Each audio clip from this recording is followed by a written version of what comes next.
Bonjour à tous et à toutes. Dans ce nouvel épisode de la Global Critical Chronicles, le podcast où on explore les grands défis scientifiques et technologiques. Aujourd'hui, on va en parler d'un sujet qui passionne mais qui interroge. Il s'agit bien de l'intelligence artificielle. On en parle partout, mais quand l'intelligence artificielle rencontre la recherche scientifique, on a comme résultat un accélérateur de découverte et un outil qui pourra transformer notre innovation. Aujourd'hui, pour en discuter plus, on a avec nous Madame Nawal Shraibi, directrice générale de la Fondation Maser de l'UM6P, ainsi que la directrice générale de l'IAS. Bonjour Madame Nawal Shraibi, et merci d'être ici parmi nous pour qu'on discute sur une thématique très importante qui est l'intelligence artificielle en relation avec la recherche. Pouvez-vous vous présenter en premier? Qui est Madame Nawal Shraibi? Bonjour Yassir, merci pour l'invitation. Donc Nawal Shraibi, je suis directrice de Maser UM6P, qui est un centre de recherche et développement pluridisciplinaire qui opère aujourd'hui dans 3 grands pôles technologiques, à savoir la biotechnologie, la microélectronique et les matériaux, et qui fait partie intégrante de l'écosystème de l'UM6P. Et par ailleurs, je dirige également l'Institut d'études avancées de l'UM6P et ravie d'être avec toi aujourd'hui. Une première question, l'intelligence artificielle, est-ce un outil, ou bien un simple outil, ou bien un véritable partenaire auprès de vos chercheurs? Alors, c'est une question assez difficile parce que pour moi aujourd'hui l'IA est un outil, mais elle peut s'avérer être un partenaire. Dépendamment de comment on l'utilise. Aujourd'hui, comme tout le monde le sait, l'intelligence artificielle est utilisée pour traiter des volumes massifs et complexes de données. C'est ce qu'on appelle les big data. Et ce sont des volumes que ne peut pas traiter l'homme tout seul. Donc en ça, oui, c'est un outil qui est très précieux et très intéressant. Par ailleurs, on sait également que l'intelligence artificielle permet d'accroître la productivité des chercheurs. Aujourd'hui, l'intelligence artificielle va permettre d'enrichir, va permettre de stimuler, de faciliter et d'accélérer justement les résultats de cette recherche scientifique et qui vont permettre finalement de prendre des décisions de manière plus rapide et plus efficace. Donc, en conclusion, je dirais que l'IA est un outil, pas simple. C'est un outil complexe, mais en même temps, l'intelligence artificielle va venir effectuer des tâches qui ont été commandées par l'homme. D'accord? Donc, et c'est ce qui est rassurant, c'est qu'aujourd'hui, on peut utiliser l'IA pour rendre la recherche scientifique plus performante et qui va répondre, de manière plus spécifique aux défis qui nous entourent, mais tant qu'elle est contrôlée par l'homme, c'est plutôt rassurant. Vous avez dû mentionner dans l'un de vos interviews précédentes que l'IA a un effet d'accélération réel, ou bien un effet accélérateur réel. Pourriez-vous nous donner un exemple concret de cet impact sur l'un ou bien plusieurs de vos projets? Oui, effectivement, c'est vrai que j'ai utilisé ce terme d'accélération pour l'avoir vécu. C'est vrai que j'ai eu la chance d'évoluer dans ce monde de la recherche et développement.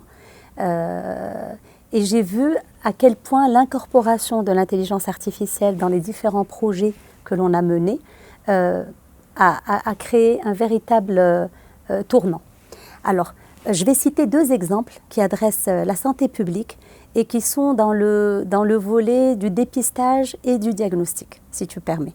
Alors, comme tu le sais, Maser est un centre pluridisciplinaire, donc malheureusement, avec la pandémie du Covid-19, plusieurs équipes de Maser ont essayé de développer des solutions qui vont permettre de réduire le risque sanitaire et augmenter et accroître la prévention. Alors, il y a évidemment les équipes de biotech médicale qui ont développé des kits de diagnostic moléculaire pour diagnostiquer le Covid, mais là, on n'est pas dans l'IA.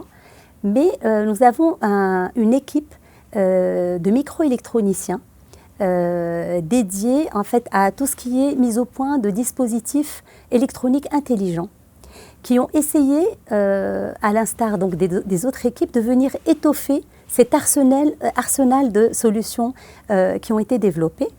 Et cette même équipe avait acquis une certaine compétence, une expertise en matière de spectroscopie proche infrarouge. Donc c'est une technologie qui va permettre de faire des analyses en temps réel, sans utilisation de consommables, sans aucune préparation préalable. Et donc ils ont réussi à développer un dispositif donc, basé sur cette technologie, mais couplé à des algorithmes d'intelligence artificielle qui a permis de venir faire un espèce de dépistage ou de screening de premier niveau sur les patients négatifs du Covid-19. Donc on ne vient pas diagnostiquer les patients atteints, c'est comme du criblage, on va venir éliminer ceux qui sont négatifs et en l'espace de 20 secondes sur un échantillon nasopharyngé, comme ce qu'on utilisait pour les tests PCR.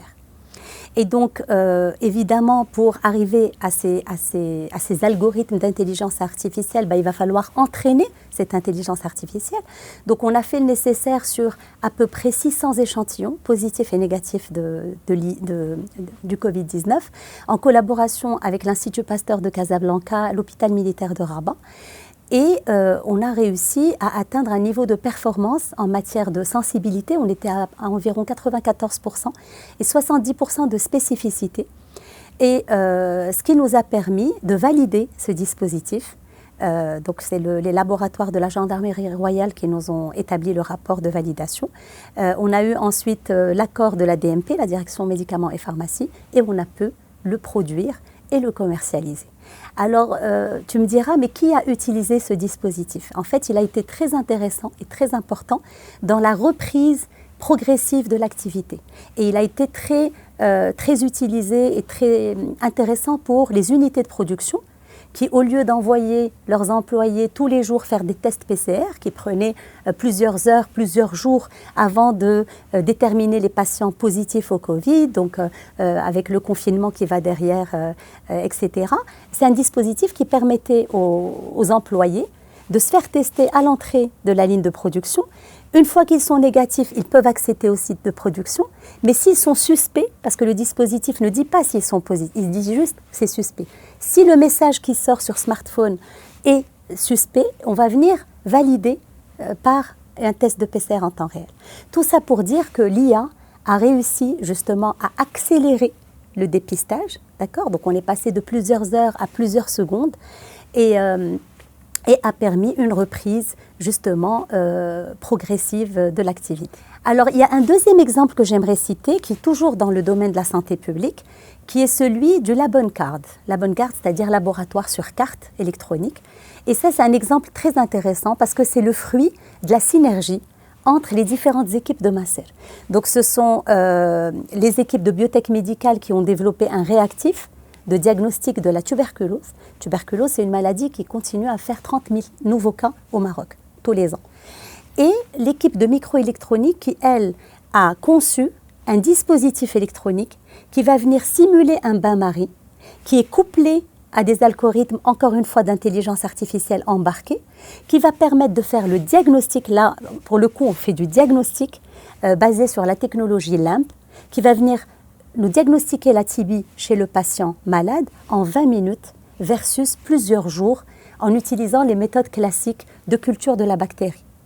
L'intérêt de ce dispositif, encore une fois, c'est un dispositif qui est miniaturisé, il est portatif, et il est connecté au smartphone. Et donc, ça vous donne le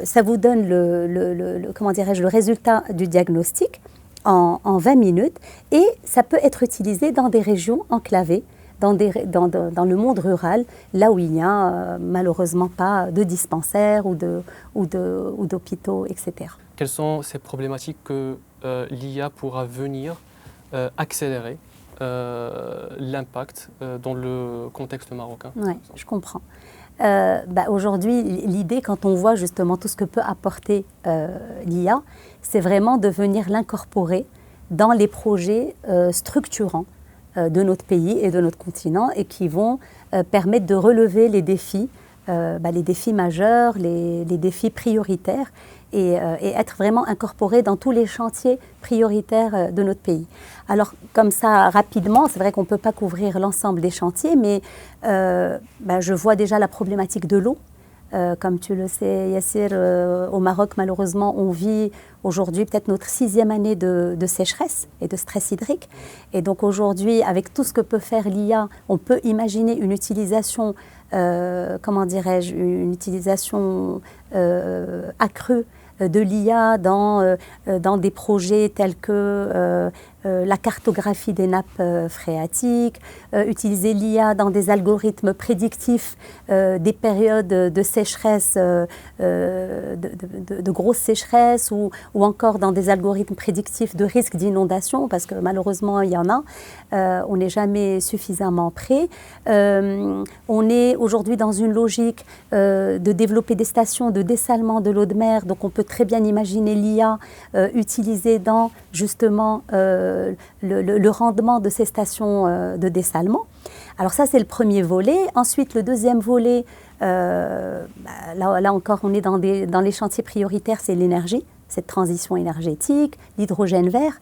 Et là encore, l'IA peut être utilisée pour améliorer le rendement électrique, pour se plugger dans des projets de contrôle qualité pour les gigafactories qui sont aujourd'hui, il y en a plusieurs comme projets au Maroc, ou encore tout ce qui est amélioration des rendements électriques à travers les smart grids. Alors ça, c'est pour la partie énergie. Qu'est-ce qu'on peut... il y a la santé publique. Et aujourd'hui, il y a les volets tels que la télémédecine, les consultations à distance dans les zones rurales et les régions enclavées. Il y a ce que j'ai cité tout à l'heure, tout ce qui est diagnostic. Donc aujourd'hui, avec l'IA, plus on fait un diagnostic de manière précoce ou un dépistage, plus on va anticiper une bonne prise en charge thérapeutique. Donc là, c'est le domaine de la santé. Qu'est-ce qu'il y a d'autre? L'agriculture de précision.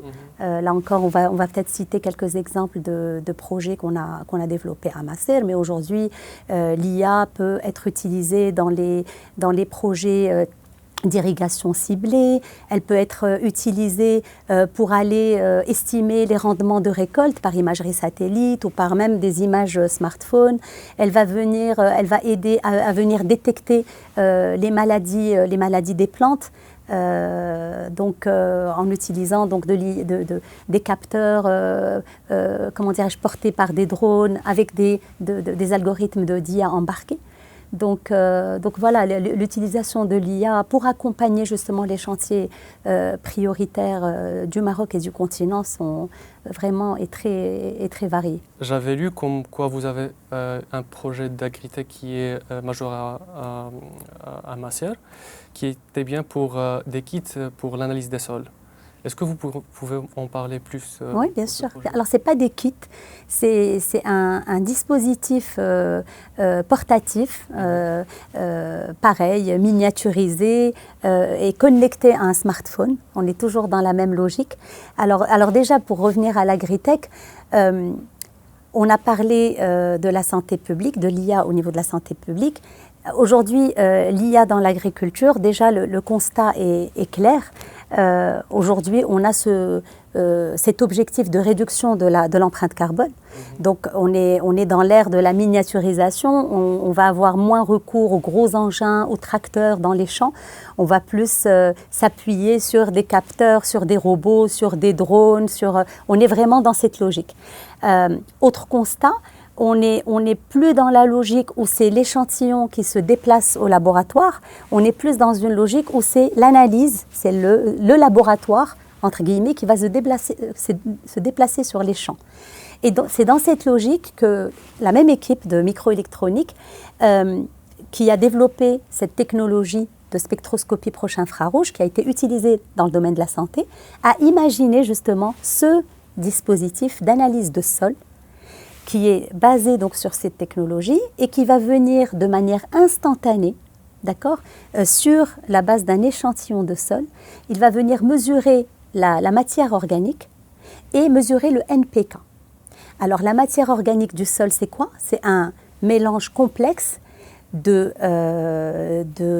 résidus végétaux, animaux, de micro-organismes et leurs débris en décomposition. D'accord? Le NPK, c'est l'azote, le phosphore et le potassium. Et d'ailleurs, c'est, comment dirais-je, l'équilibre de ces éléments, le NPK dans le sol, il est crucial pour la santé du sol, et ça tu en connais un volet, pour la santé du sol et pour le rendement des cultures. Donc en fait, l'intérêt de ce dispositif, c'est quoi? C'est que instantanément, il va mesurer ces indicateurs et il va envoyer la data à l'agriculteur qui pourra prendre une décision éclairée, mais de manière instantanée, et il va pouvoir adapter, l'engrais, les intrants qu'il va administrer au sol sur la base de ce que lui aura communiqué ce dispositif comme information. Donc s'il manque du N, il va administrer plus de N. S'il manque, c'est à lui justement, avec ces informations, de pouvoir répondre aux besoins spécifiques du sol à l'instant T où l'analyse a été faite. Madame Charibi, est-ce qu'on devra être tous des data scientists pour recourir à l'intelligence artificielle, ou bien on pourra être par exemple un agronome, hydrologue, anthropologue et avoir une équipe ou bien des collaborateurs qui pourront nous en servir pour pouvoir travailler ensemble et pouvoir y arriver à une solution? C'est une très très bonne question. En fait, à Macer, on a eu plusieurs cas de figure. Donc, il nous est arrivé de former des ingénieurs ou des chercheurs qui n'avaient rien à voir avec la data science, mais on a vu un intérêt, on a vu une certaine intelligence et on a vu qu'ils étaient prêts à être formés et donc on les a accompagnés. On a ce cas de figure. Il nous est déjà arrivé de recruter des data scientists pour le projet en question, d'accord? Et donc, c'est eux qui viennent justement monter les algorithmes, accompagner l'ensemble de l'équipe sur le volet data. Donc, il n'y a pas une formule qui marche. Vraiment, dépendamment des sujets, dépendamment de la nature du projet, est-ce que c'est un projet qui est mené en interne et financé en interne, ou c'est un projet pour le compte d'un client. Donc, on n'est pas forcé d'avoir des data scientists, on peut s'appuyer sur justement les compétences de l'extérieur. Et alors, encore plus aujourd'hui, dans cet écosystème de l'UM6P, notre objectif, c'est vraiment de constituer des équipes pluridisciplinaires et de travailler en collaboration avec les autres départements, les écoles existantes. Madame Charibi, vous en avez parlé précédemment dans l'une de vos interviews, je reviens, sur une deep tech à visage humain. Comment on pourra est-ce que vous pouvez expliquer comment on pourra avoir cette deep tech tout en laissant l'humain au centre de l'intelligence artificielle? Oui. Alors, c'est quelque chose qui me parle vraiment parce que pendant ces 17 années, comme on s'est toujours intéressé à une R&D appliquée et applicable, et surtout une recherche et développement qui va répondre à un besoin spécifique. D'accord? Donc, on s'est toujours intéressé à une R&D qui va avoir un impact. Alors l'impact, il peut être sociétal, il peut être économique, il peut être environnemental. Mais on s'est toujours intéressé à l'humain et au bien-être de l'humain. D'ailleurs, même parmi les missions de Macer, on en a aujourd'hui 3 principales. Vous allez trouver parmi les 3 missions, une mission qui consiste à créer de la valeur. Macer est là pour créer de la valeur et surtout contribuer au bien-être du concitoyen. C'est très important. Alors, pour ne rien te cacher, on l'a réellement compris lors du Covid, lors de la pandémie. Je l'ai dit précédemment, nous avons réussi à développer le premier kit de diagnostic 100% marocain de diagnostic du Covid-19 basé sur la technologie PCR en temps réel. Et donc, c'est un kit qui a été validé par les autorités sanitaires. On a pu fournir le réseau du ministère de la Santé. On a même pu effectuer des opérations d'export en Afrique. Donc, on a compris le sens de la sécurité sanitaire, de la souveraineté. On a vraiment compris le sens de ces notions. Mais surtout, on a touché directement le citoyen marocain et le citoyen africain. Pour la simple et unique raison que grâce à notre kit, on a réussi à faire baisser le prix donc de l'analyse PCR en temps réel qui était facturée dans les labos privés à hauteur de 700 dirhams l'analyse. Grâce au kit 100% marocain, on a réussi à baisser le prix à 400 dirhams. Donc là, c'est un exemple concret de l'importance de l'humain. D'accord? Alors c'est vrai qu'il ne s'agit pas d'IA, mais on est dans de la deep tech, on est dans la biotechnologie médicale, moléculaire, et on a l'humain qui est au centre. Pour conclure, si jamais l'intelligence artificielle était un membre de votre équipe à Macer, quel surnom aura l'intelligence artificielle pour vous? Alors, comme je suis une grande féministe et que je crois au talent féminin, j'ai pensé à Eurysis, qui est une nymphe dans la mythologie grecque et qui se veut être la gardienne ou la déesse de l'invention. Voilà, donc je l'appellerai Eurysis. Ok, très bien. Alors, merci beaucoup, Madame Charaibi, d'avoir accepté notre invitation. Et vos réponses étaient très pertinentes. Merci beaucoup à vous tous.